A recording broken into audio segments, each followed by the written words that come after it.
Si tu as l'impression que je suis en train de démonter cette moustiquaire que j'avais partiellement montée dans la vidéo précédente, bah t'as raison, je suis en train de l'enlever en fait. Parce que disons que nous avons rencontré un certain nombre de problèmes en fabriquant cette tente. Je te rappelle que ni Julien ni moi-même ne sommes fabricants de tentes à la base, c'est notre première pour lui comme pour moi. Et bon, tout s'est pas passé comme prévu. Mais si tu viens juste de découvrir la chaîne, tu vas apprendre que, contrairement à pas mal de monde, moi j'ai l'habitude dans ma petite aventure de montrer les bons côtés et aussi les mauvais. Et ça, bah, c'est, on va dire, un mauvais côté parce que j'ai passé des heures et en fait il y avait un moyen largement supérieur. En mettant ces deux moustiquaires, l'autre aussi, mais l'autre dans les médias, en tout cas je vais pas y toucher parce qu'elle est cousue tout le tour. Celle-ci c'était que partielle, je peux la démonter. Mais avec l'une comme avec l'autre, en fait, j'ai pas réussi à garder le panneau bien droit, la fenêtre s'est légèrement déformée, donc le panneau s'est légèrement déformé. Et j'ai eu une idée qu'il y aurait, si je l'avais eu plus tôt, ça m'aurait fait épargner des heures et des heures et des heures de travail, et les deux moustiquaires seraient en place. Et en plus, on aurait gagné certaines fonctionnalités. Bref, je vais te montrer les problèmes qu'on a eu, parce qu'il n'y a pas forcément que ça. Il y a eu des difficultés. Mais je me souviens que mon père avait l'habitude de dire il n'y a pas de problème, il n'y a que des solutions. Quand tu as un problème, c'est pas que tu as un problème, c'est juste que tu n'as pas encore trouvé la solution. Et des solutions, on en a aussi, heureusement. Bon, j'enlève cette moustiquaire, je t'explique après. Moi, c'est Seb. Je vis sur la route avec une moto et une tente depuis 2020. Je suis nomade. L'année dernière, j'ai cherché à importer une mini caravane pliante pour moto depuis le Canada car ça n'existe pas chez nous. Je n'y suis pas parvenu. Et lui, c'est Julien, un abonné et à présent ami qui m'a proposé un projet fou. Puisque tu ne peux pas en acheter une, nous allons la fabriquer. Dans cette série, tu vas donc nous voir fabriquer une mini caravane pliante pour moto. À terme, nous publierons tous les plans, la liste des matériaux et les instructions gratuitement pour que toi aussi, tu puisses t'en fabriquer une si tu veux. Allez, on va en profiter, l'assistant éclairagiste là-haut qui a tendance à n'en faire qu'à sa tête, ce matin, il est là. Il nous éclaire. On va essayer de tourner la vidéo rapidement tant qu'il est avec nous. C'est pas obligé que ça dure en ce moment. Alors comme tu peux voir, la moustiquaire a pu. Je l'ai descendue. Celle de l'autre côté là-bas, je vais devoir l'enlever aussi. C'est idiot. Je me suis planté, hein. C'est un échec. J'ai passé des heures et des heures et des heures à coudre cette moustiquaire. Enfin les deux. Celle-là, je l'avais cousue partiellement. L'autre, elle est entièrement cousue tout le tour. Et je vais devoir les enlever toutes les deux. Une c'est déjà fait, l'autre je vais la descendre. Parce qu'on peut faire mieux. Parce que j'ai une idée. Je me suis planté.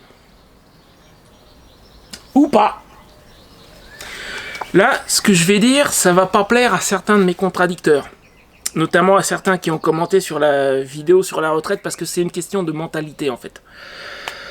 Pour ceux qui auraient découvert la chaîne récemment, vous ne le savez peut-être pas, mais avant de créer cette chaîne et avant de devenir nomade avec une moto, ça va bientôt faire 6 ans que je vis sur la route avec une tente et une moto, oui.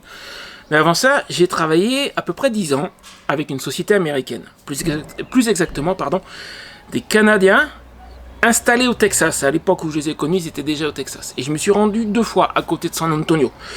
2017 et 2018, oui c'est ça. C'était quelques années avant mon départ. Je suis parti, j'ai quitté mon appartement en 2020. Et en travaillant 10 ans avec eux et en les rencontrant en personne, j'ai beaucoup appris. Et je peux te garantir que chez eux, la mentalité n'est pas du tout la même. Et je vais t'apprendre un truc. Alors ça peut être, on peut prendre ça comme juste une leçon de marketing en ligne. Moi à la base c'est comme ça que je l'ai appris. Mais c'est aussi une leçon de vie en fait. Chez nous, l'échec, c'est mal. Faut pas échouer. Chez eux, l'échec, c'est bien. Parce qu'il n'y a pas vraiment d'échec tant que tu apprends de tes erreurs. Là, je me suis planté. J'ai perdu du temps. On dirait que c'est un échec. Mais en réalité, si tu y réfléchis bien, j'ai beaucoup appris en faisant ça. Hier, j'étais en train de coudre, tu sais, les petits accessoires, les attaches pour haubans, les rabats qui vont protéger les volets, etc. J'étais en train de faire ça à la main avec mon fil et mon aiguille. Et puis d'un coup, je me suis dit, merde, mais j'ai des automatismes en fait. J'y pense même pas, mais je mets le pouce pour retenir le fil, pour éviter qu'il s'en mêle. Et je mets un peu de tension pour éviter que ça s'en mêle, et je tire, et je mets... J'ai acquis des automatismes. À quel moment est-ce que j'ai acquis ces automatismes? C'est quand je faisais ça. Parce que là, j'ai galéré, j'y arrivais pas bien, le fil s'en mêlait, il fallait que je recule, machin, bille. Mais c'est là que j'ai appris. Donc en fait, ça, c'est pas vraiment un échec. C'est une opportunité d'apprendre. Et encore une fois, mais je suis désolé, c'est une question de mentalité. Hein. Il n'y a pas d'échec tant que tu apprends de tes erreurs. Tu te plantes, tu te relèves, tu cherches pourquoi tu t'es planté. Tu vois si tu peux en tirer un enseignement, et tu continues. Et éventuellement, tu recommences, mais tu fais mieux. Tant que tu apprends de manière à faire mieux la prochaine fois, c'est pas vraiment un échec. C'est une opportunité d'apprendre. Et là, avec notamment les moustiquaires, c'est exactement ce qui m'est arrivé. Alors, pourquoi est-ce que je les démonte? Parce que j'ai eu une idée. La difficulté qu'on a eue là, tant sur la première que sur la seconde. La première, j'avais le panneau à part, j'étais sur le cadre en bois que m'a bricolé Julien, et j'ai pas réussi à garder l'ensemble, le tour bien tendu. Résultat, j'ai cousu des morceaux, et puis la fenêtre a pas tout à fait sa bonne forme, ce qui au passage déforme l'ensemble du panneau. Pas de grand chose, mais un petit peu. Et celle-là, je m'étais dit, pour éviter le même problème, on va la poser sur la caravane, on va essayer de bien l'attendre, et là je pourrais atteindre, et je vais réussir à lui garder sa forme. Mais en fait, non, pas du tout, ça a bougé quand même, d'autant que là, en étant vertical, alors c'est un autre problème, la gravité jouait contre moi, et notamment sur la partie haute, elle arrêtait pas de baisser, et là comme je suis à l'extérieur et que la moustiquaire se court à l'intérieur, quand elle baissait je le voyais pas, je cousais, puis je regardais un coup, ah merde, elle est descendue, allez, il faut défaire, il faut la remonter, il faut mettre plus d'épingles, ça n'allait pas non plus. Alors il y a dans les commentaires quelqu'un, au moins une personne qui m'a dit, mais tu devrais coudre ta moustiquaire avant de découper le trou, ça permettrait de bien garder la forme. Effectivement, en théorie, oui. Mais si on fait ça, à première vue, on peut pas mettre les renforts qui sont là, qui sont collés, et qui derrière doivent être à terme cousus avec la moustiquaire, parce que justement, le tout se coud ensemble, la moustiquaire, les renforts, tout ensemble. Et ils sont notamment destinés à éviter que le tissu du pourtour de la fenêtre ne s'effiloche. Donc si on coud la moustiquaire avant, ça marche pas. Par contre, il y a une solution. Alors qu'on va appliquer là, alors qu'on a déjà le trou, mais on pourrait l'appliquer avant de faire le trou. Qui permettrait de bien garder la forme de la fenêtre, qui est le trou ou qui n'est pas le trou. Qui permettrait d'avoir les renforts sans problème. Notre solution, on ne va pas coudre les moustiquaires sur la toile. On va coudre des velcro tout le tour. Donc là, on pose bien à plat, on colle les velcro, comme ça on sait qu'ils sont bien positionnés, et une fois qu'ils sont collés, je vais pouvoir les coudre. Et derrière, on monte la moustiquaire sur velcro, on pourra la mettre, l'enlever à volonté, et ça n'aura aucune incidence sur la forme de la fenêtre et la forme du panneau. Parce que le problème que le panneau soit légèrement déformé, c'est quand on va vouloir mettre le toit, on va avoir des décalages. Là, avec les velcro, plus de problème. Au passage, ça servira aussi de renfort pour la rigidité de l'ensemble. Et en plus, il y aura un autre avantage, c'est que on pourrait avoir dans ce cadre-là, cadre façon de parler, mais bon, des moustiquaires l'été, des fenêtres en plastique transparent l'hiver. Donc là, dans les médias, on va faire avec les moustiquaires, et puis plus tard, peut-être qu'on fabriquera des fenêtres transparentes, et puis pour l'hiver, on pourra échanger. Et ça, c'est un truc qui pourrait se révéler très pratique. Donc, velcro tout le tour, le panneau à plat, la fenêtre avec bien sa bonne forme, on pourra tendre l'ensemble, on colle les velcro, comme ça après, quand je vais coudre les velcro, je suis sûr qu'il n'y a rien qui bouge, et la forme reste bonne, et il n'y a pas de problème. Ça, c'est pour ce qui est des moustiquaires. Maintenant, on n'a pas eu que ça comme problème. Loin de là. Mais heureusement, au fur et à mesure qu'on trouve des problèmes, on trouve des solutions aussi. C'est un peu ce que je te disais tout à l'heure. Un échec, du moment que tu apprends, du moment que tu cherches, du moment que tu trouves la solution, c'est pas vraiment un échec. Tu t'es peut-être demandé pourquoi on a monté les 2 panneaux sur la caravane, en dehors de juste la vidéo de mardi dernier. Il y a une raison, c'est qu'il fallait prendre des repères pour pouvoir après monter le toit. On a coupé le bout de tissu, d'ailleurs il faut qu'on coupe les détails du toit, mais pour assembler l'ensemble, il nous faut des repères. Sans ça, ça va être assemblé n'importe comment. Seulement pour ça, il faut que l'ensemble soit bien réglé, que les arceaux soient à la bonne position, que les 2 panneaux soient positionnés vraiment bien au millimètre près, là où ils doivent être, de manière à prendre les bons repères pour après, quand on sera plus sur la caravane et qu'on va préparer le toit et qu'on va assembler le tout, il faut vraiment que ça tombe en face et que ça marche quand on remettra le tout assemblé sur la caravane. Seulement, tu as peut-être vu au début de la vidéo de mardi dernier qu'on avait juste mis des pinces et du scotch et puis ça tenait pas, ça avait tendance à bouger. Donc pour vraiment tout bien régler au millimètre près, ça va pas, c'est pas terrible. Et la solution, alors elle est venue à la fois de moi et de Julien. Au début, on était là, en train d'essayer de les faire tenir, et puis je vais quand même pas coudre une bande de tissu entre les deux qu'il faudra défaire après. Ça, c'était ma première idée, et Julien a bâti sur mon idée. Il a pris du scotch, il en a mis des deux côtés de manière à ce que ça ne colle pas à l'arceau. Il a relié les deux, sur les 3 arceaux, il y a la même chose, et au lieu de coudre, il a mis une épingle. De chaque côté, il y a une épingle. Parce que le scotch, en fait, un des problèmes qu'on avait, c'est que le scotch sur le tissu, là, il tient pas bien. Il lâche. Autant tu mets le scotch sur les arceaux ou sur la coque de la caravane, ça tient. Sur le tissu, ça tient rien du tout. Et il a mis des épingles. Les 2 panneaux sont reliés un peu comme s'il y avait le toit. Et ça nous a permis de tout régler et de prendre des repères. Impeccable. Problème, solution. Et ça d'ailleurs il fallait que je te le montre rapidement parce que là je vais descendre le tout de manière à encore une fois mettre les panneaux à plat pour j'ai déjà découpé des bandes de velcro, il n'y a plus qu'à les coller. En plus c'est du velcro autocollant donc je vais pouvoir le placer là aujourd'hui et puis me mettre à la couture du velcro. Donc voilà, problème pour arriver à tout régler et prendre nos repères, Julien a fait des marques sur la toile à plusieurs endroits. Donc on sait là où le toit va être relié, on sait là où arrivent normalement les arceaux, etc. Ça, c'est fait. Petite astuce. Parlons un peu de la colle qu'on utilise à présent. Tu as vu dans les vidéos récentes qu'on en colle certaines parties, beaucoup d'ailleurs avant couture, les renforts autour de la fenêtre, mais aussi la liaison entre les panneaux pour les maintenir. On en colle. Et après, je couds. Alors au niveau colle, il y a plusieurs erreurs qui ont été commises. Je vais commencer par celle-là. Elle est vide, c'est la première colle qu'on a achetée. C'était il y a 1 semaine et demie, 2 semaines presque. Samedi matin, pour commencer la couture, pour commencer l'assemblage des panneaux, Julien a décidé d'aller faire un tour à Mondial Couture. Et là, on a commis une erreur tous les deux. Je pourrais dire que c'est lui qui a commis une erreur, mais c'est pas vrai, j'aurais dû vérifier aussi. Donc on est deux dans l'histoire.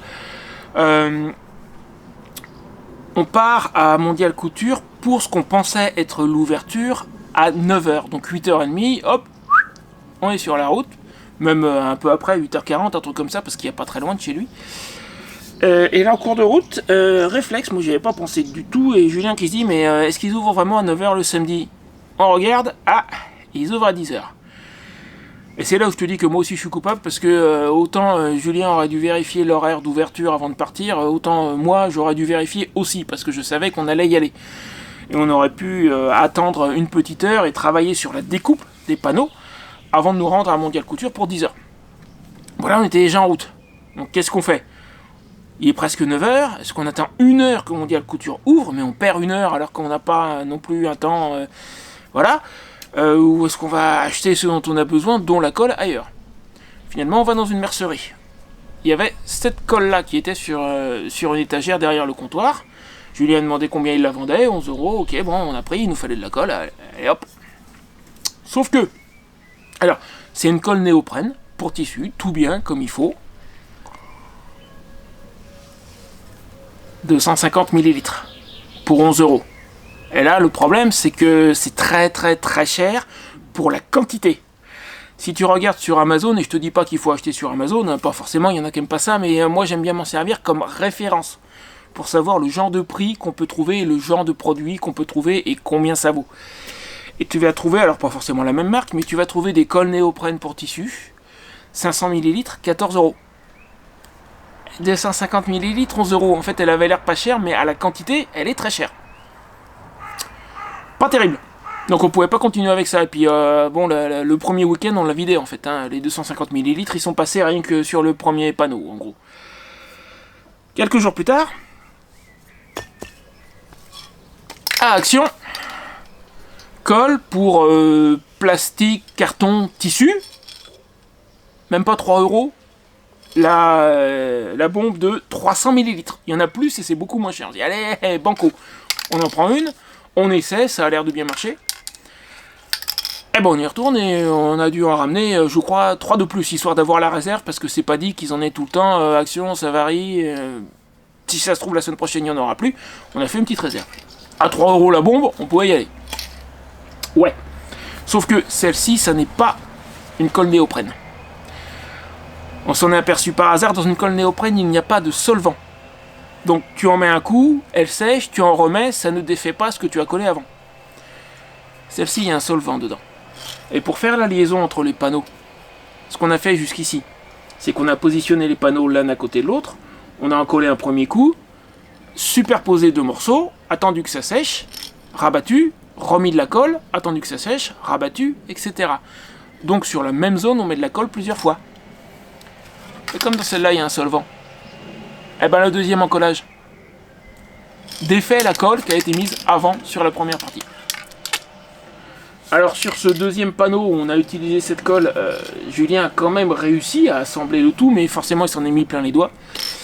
Pour le toit ça va être galère, mais apparemment il a l'air assez confiant. Ceci dit, deuxième erreur sur la colle. La première c'était de prendre une colle dans une mercerie qui était beaucoup trop chère. Je veux bien qu'il faille soutenir le petit commerce, mais là c'est trop. Et la deuxième erreur, c'est en fait c'est une colle qui colle le tissu, mais qui n'est pas une colle néoprène. Et du coup, moyen, ça va faire le boulot, mais pas extraordinaire du coup. Quand tu n'en colles qu'une fois, genre pour les renforts autour de la fenêtre, ok. Il faut que j'en reparle des renforts rapidement, c'est une petite erreur aussi, mais pas méchante. Par contre, si tu dois en coller plusieurs fois dans la même zone, et ben là, il y a le solvant et voilà. Bon bah, on apprend. Autre petite difficulté qu'on a eue, je viens d'y penser à l'instant en parlant de la colle. Là, tu vois que j'ai des renforts donc qui sont collés. J'ai prévu 1 cm de largeur de chaque côté. Alors après, ils sont pas parfaitement centrés, donc j'ai pas forcément 1 cm partout. Ça déjà c'est une chose. C'est très difficile à centrer. Mais aussi, la colle a du mal à tenir parce qu'on a un pli sur une toute petite distance. Si j'avais une pièce pliée sur ça de distance, la colle tiendrait.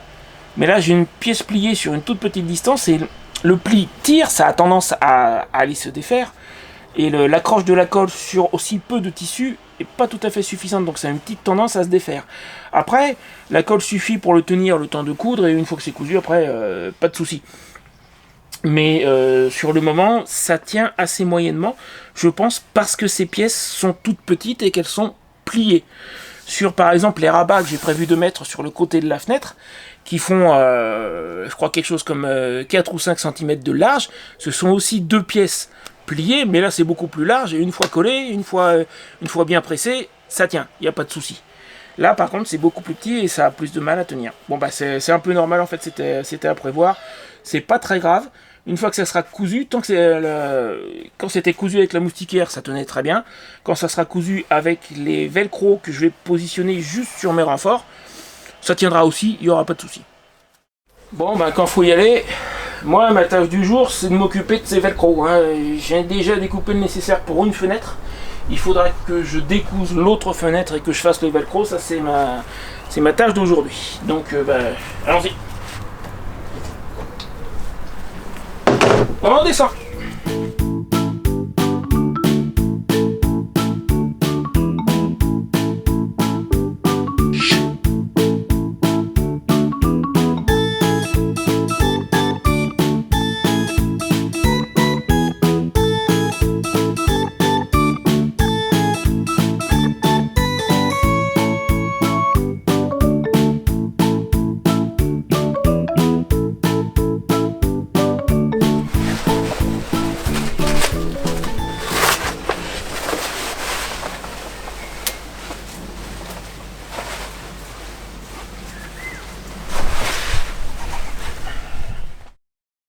Bon et ben voilà, l'assistant éclairagiste a décidé de se mettre en grève. Ça m'étonne pas.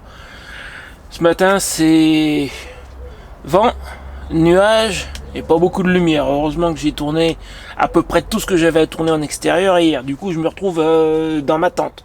Oui, la tente gonflable, pas l'autre. L'autre, elle est pas prête du tout. Mais c'est pas grave, écoute, même quelque part, ça tombe bien. Parce que j'avais envie de faire un aparté pour te parler d'un ami qui est en train de faire quelque chose d'absolument extraordinaire.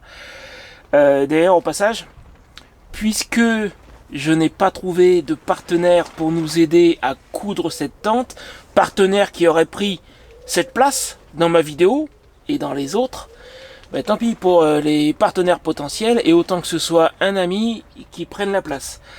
Je veux parler de quelqu'un que j'ai rencontré il y a 2 ans ou 3 ans, je ne sais plus si c'était au printemps 2024 ou 2023, j'ai un trou. C'était en remontant du sud de la France, il m'a proposé de m'arrêter chez lui en Ardèche. C'est mon homonyme, Sébastien Fantini. Et comme tu peux voir sur l'écran devant moi, il vient de passer dans Moto Magazine et il vient de se lancer dans un tour du monde à moto. Mais pas n'importe quel tour du monde. Il est parti sur les traces des 2 pionniers qui ont fait le premier tour du monde à moto il y a tout juste 100 ans. Nous sommes en juin 2026, il vient de partir. Eux sont partis en juin 1926, il y a pile 100 ans. Au mois près, mais je crois même peut-être au jour près, je suis pas sûr mais je crois bien. C'est marqué quelque part dans l'article. Je vais te mettre le lien dans la description de la vidéo si tu veux le lire. Donc il est parti sur les traces de Robert Succé et Henri Andrieux qui ont fait, encore une fois, le tout premier tour du monde à moto en 1926. Ça va lui prendre, d'après ce qu'il prévoit, 20 mois. Là, au départ, il était à Paris, donc comme eux, je suppose, j'imagine qu'ils sont aussi partis de Paris. Il va traverser les mêmes pays, ça sera peut-être pas... Alors à l'époque, ils avaient des défis dus au fait qu'il n'y avait pas tellement de routes. Lui, il va avoir d'autres défis. Il passe notamment par certains endroits qui ne sont pas en odeur de sainteté. Certains pays qui ne sont pas en odeur de sainteté de nos jours, si tu vois ce que je veux dire. Genre un certain pays froid, voilà. Mais bon, ouais, une grande aventure qui peut durer 20 mois. Franchement, c'est... Alors tu vois, moi, j'ai une vie peu commune, mais un tour du monde à moto. Après, quand je l'ai connu, il m'a parlé de la période où il était en Amérique du Sud. Bon, des défis comme ça, il en a déjà relevé. Mais quand même, personnellement, je pense que j'oserais pas le faire, tu vois, honnêtement. Voilà, si tu as envie de suivre sa petite aventure, je vais te mettre 2 liens dans la description. L'un, c'est celui de cet article sur Moto Magazine. L'autre, c'est celui de son compte Instagram. Donc te gêne pas, vas-y, va regarder ce qu'il fait. Et donc là, je crois qu'il est au tout début, il vient de démarrer, sauf erreur de ma part. Et au passage, je te demanderai une petite chose en plus. Si vraiment son aventure t'intéresse et que tu as l'intention d'aller voir, laisse-moi un commentaire pour me le dire. Parce que je me suis dit, en tournant cette séquence, que ça pourra faire un joli pied de nez aux éventuels partenaires qui n'ont pas voulu travailler avec moi et Julien, qui n'ont pas voulu de la place que je proposais dans mes vidéos. S'il y a des tas et des tas de commentaires qui disent que la petite aventure de mon ami Sébastien Fantini, là, ça t'intéresse et que tu vas aller voir, eh ben moi je me dirais, tant pis pour les autres. Allez, sur ce, on continue. Question problème, Julien en a eu 2-3 de son côté à lui aussi, là tu vois, tu as des pièces imprimées en 3D. Alors ça, ce sont les attaches pour tenir les volets ouverts. J'en avais récupéré moi sur une vieille Templon Rider, mais elles sont toutes petites, donc je lui ai dit, est-ce que tu peux faire la même chose en plus gros? Et ça, ce sont les pièces destinées à l'articulation des arceaux. Actuellement, il y en a, mais qui sont dans un autre filament moins solide. Il y en a quelques-unes qui ont cassé, donc on va les remplacer. Il les a toutes refaites. Il a eu des petits problèmes à l'impression sur celle-ci et sur d'autres. Je vais te mettre une photo qu'il m'a envoyée récemment. Alors, je ne sais pas en quelle résolution elle a. Elle prendra peut-être pas tout l'écran. Mais tu vas voir, ça fait des spaghettis. Et disons que ça ressemble un petit peu... Moi, je trouve que ça ressemble assez à un temple grec. Entre autres, dans cette photo, tu as... ces pièces-là, alors pas cette série-là, mais la série d'avant qui est quelque peu ratée. C'est arrivé 2-3 fois. Et puis là, tu as sa machine à coudre, alors qui ne peut pas faire les grandes pièces, qui ne peut pas faire les grosses épaisseurs, mais il est quand même question qu'elle fasse les ourlets, par exemple. Regarde, là, tu as un panneau entier, c'est le plus simple, c'est celui où il n'y a pas la porte, qui est presque complet. Et il a notamment fait des ourlets, là, tu vois. Ça, c'est fait à la machine. Ça, normalement, sa machine peut le faire, sauf que régulièrement, de façon totalement aléatoire, on ne sait pas trop pourquoi, elle bourre un petit peu comme une imprimante papier. Et est-ce que je vais te trouver quelques exemples? Tiens, regarde. Quand il fait un essai sur une chute, systématiquement, ça sort bien. Là, tu vois, ça couture. Ça sera, imagine que ça soit un ourlet, bah, c'est impeccable. D'accord? Nickel. Et puis quand il fait sur la vraie pièce... Attends, faut que je trouve ça, j'ai qu'une main là, parce que je tiens le caméscope à la main. Voilà, régulièrement. Elle bourre, elle fait des trucs comme ça, et on comprend pas pourquoi, c'est totalement aléatoire. Et comme par hasard, le hasard fait que quand c'est un test sur une chute, il est nickel, et il prend la vraie pièce à coudre, qui est le même tissu, exactement la même chose, et boum. On sait pas trop pourquoi. Alors elle fait un claquement bizarre, peut-être qu'elle commence un peu à fatiguer. Mais donc, Julien a eu ses petits problèmes de son côté aussi. Tu vois, tout ne se passe pas toujours comme prévu. Et pour information, pour les quelques-uns qui nous ont dit « Oh, c'est dommage de ne pas avoir pris la bonne aiguille pour la machine à coudre », ça n'est pas une question d'aiguille, c'est une question de tension. Son problème, elle ne gère pas les épaisseurs de tissu dont on a besoin. Et en fait, quand il règle sa tension, entre deux réglages, le premier est trop lâche, l'autre est trop tendu. Et puis ça va pas du tout. Il faudrait un réglage entre les deux, mais le réglage entre les deux, bah, sur sa machine, il n'y est pas. Et c'est pour ça, donc c'est pas une histoire d'aiguille, c'est une histoire de tension. Mais normalement pour les ourlets, ça devrait le faire. Et puis il y a un truc aléatoire, on sait pas trop. Mais encore une fois, on a remarqué hier quand même qu'il y a une espèce de claquement bizarre qui n'est pas normal. Donc peut-être qu'elle commence un petit peu à fatiguer aussi. Bon allez, c'est pas tout ça, mais moi, il faut que je m'occupe de coller et de coudre ces velcro, ce qui me permettra ensuite de coudre tous les autres éléments qui doivent aller sur ce panneau. Le volet, tout ça, tout ça. Et quand ce sera fait, nous aurons un premier panneau complet. Il sera alors temps de commencer à nous occuper du toit de cette tente. Enfin, normalement ça devrait être le sujet de la vidéo de mardi prochain. Je sais, c'est long, mais n'oublie pas que nous sommes en train de faire quelque chose d'unique en France et même en Europe. Et qu'en plus nous le faisons à la main. Bref, je me mets au boulot et toi en attendant, tu peux regarder les autres vidéos de la série si tu ne les as pas encore vues. Je te les mets à gauche de l'écran. Et à droite, si tu viens de découvrir la chaîne, je te mets la vidéo où j'explique comment et pourquoi je suis devenu nomade avec une moto et une tente. Vas-y, fais-toi plaisir, c'est pour moi. Si tu n'es pas encore abonné, abonne-toi et je compte sur toi mardi soir dans le chat en direct.